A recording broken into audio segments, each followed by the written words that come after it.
इस कहानी का आधार है सादगी और विनम्रता, दो ऐसी विशेषताएं जो हमारे जीवन को खूबसूरत और समाज को बेहतर बनाती है।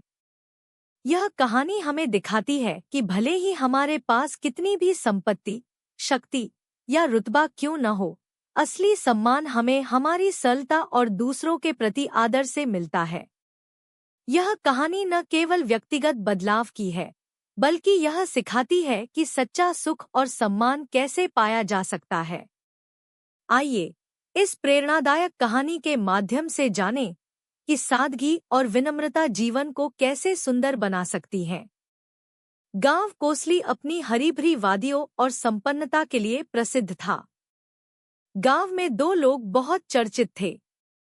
एक थे ठाकुर रघुवीर सिंह, जो अपनी शानो-शौकत और रुतबे के लिए जाने जाते थे। उनके पास बड़ी हवेली, कई सारे नौकर-चाकर और खेतों का विशाल साम्राज्य था। दूसरा नाम था शामू का, जो एक साधारण किसान था। शामू के पास कुछ ही बीघा जमीन थी, लेकिन वह अपने खुशमिजाज और मददगार स्वभाव के कारण गांव वालों का चहेता था। ठाकुर साहब के पास सब कुछ था, धन दौलत, रुतबा और प्रतिष्ठा, लेकिन एक चीज की कमी थी, विनम्रता की।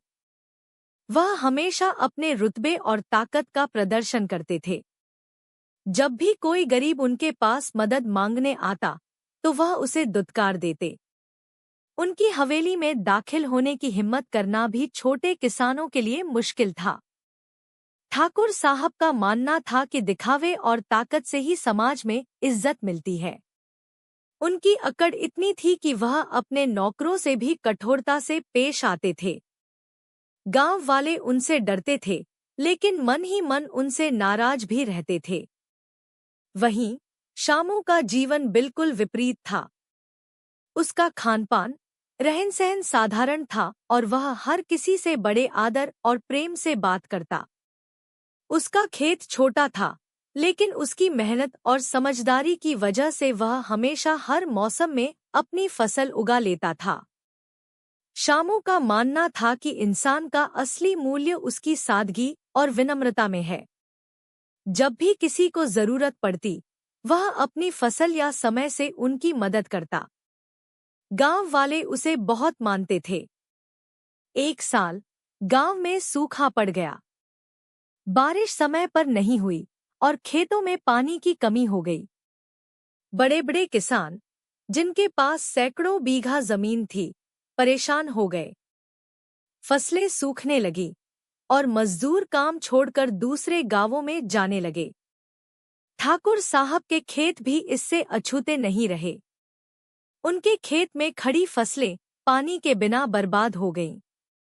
उन्होंने अपने नौकरों और मजदूरों पर चिल्लाना शुरू कर दिया, लेकिन कोई भी उनकी मदद नहीं कर सका। दूसरी तरफ शामू ने अपनी सूझबूझ और मेहनत से अपने खेत को बचा लिया। उसने छोटे-छोटे उपाय किए, पानी को बचाने के लिए मेड़ बनाई, कम पानी वाली फसलों का चयन किया और गांव वालों के साथ मिलकर खेतों की देखभाल की। ठाकुर साहब ने अपने नौकरों को शहर भेजा, ताकि वे वहां से मजदूर और मदद ला सकें। लेकिन मजदूरों ने साफ इनकार कर दिया। कोई भी उनके कठोर स्वभाव के कारण उनके साथ काम नहीं करना चाहता था। उनके बड़े-बड़े खेत सूख चुके थे और उनके लिए यह सबसे बड़ा अपमान था।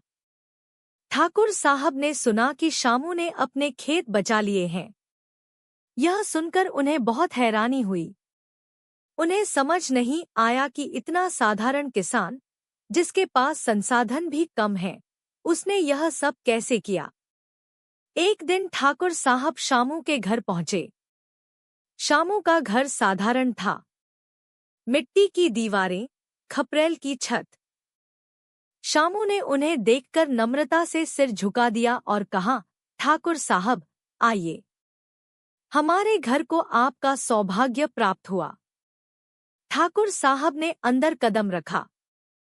उन्होंने देखा कि घर में कोई भी विलासिता नहीं थी। शामू की पत्नी ने उन्हें गुड़ और पानी दिया। शामू ने उनके लिए चटाई बिछाई। यह सब देखकर ठाकुर साहब चकित रह गए। उन्होंने पूछा, शामू, तुम्हारे पास तो कुछ भी नहीं है, फिर भी तुमने अपने खेत कैसे बचाए? और गांव वाले तुम्हें इतना प्यार क्यों करते हैं? शामू मुस्कुराया और बोला, मालिक, सादगी और मेहनत से हर मुश्किल आसान हो जाती है। मैंने अपने खेतों को परिवार समझकर उनकी देखभाल की। और सबसे बड़ी बात, मैंने अकेले काम नहीं किया, मैंने गांव वालों के साथ मिलकर काम किया। जब हम मिलजुल कर काम करते हैं तो कुछ भी असंभव नहीं रहता। और जहां तक प्यार की बात है, मालिक, अगर आप सबके साथ विनम्रता से पेश आएं तो लोग अपने आप आपका सम्मान करने लगते हैं।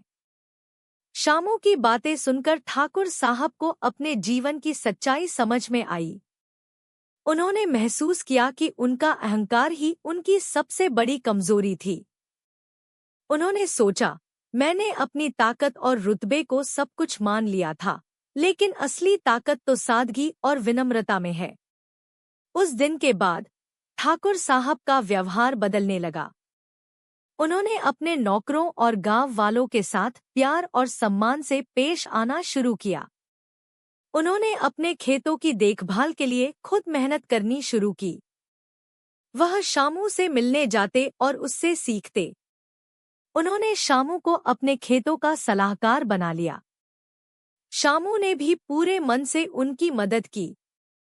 धीरे धीरे ठाकुर साहब का व्यवहार गांव वालों को पसंद आने लगा। अब लोग उनसे डरते नहीं, बल्कि उनका सम्मान करते थे। ठाकुर साहब और शामू ने मिलकर गांव के विकास के लिए काम किया। उन्होंने खेतों में सिंचाई के लिए नई तकनीकें अपनाईं, गांव में पानी बचाने और साझा खेती की योजना बनाई। उनके प्रयासों से गांव फिर से खुशहाल हो गया। सादगी सबसे बड़ा श्रृंगार है और विनम्रता सबसे बड़ा व्यवहार। यह कहानी हमें सिखाती है कि जब हम अपने अहंकार और दिखावे को त्याग देते हैं और सादगी और विनम्रता अपनाते हैं, तो न केवल लोग हमारा सम्मान करते हैं, बल्कि हमारी जिंदगी भी बेहतर हो जाती है। ठाकुर साहब और शामू की दोस्ती इस बात का सबसे अच्छा उदाहरण है। दोस्तों, चैनल को लाइक और सब्सक्राइब जरूर करें और बेल आइकन को दबाना ना भूलें।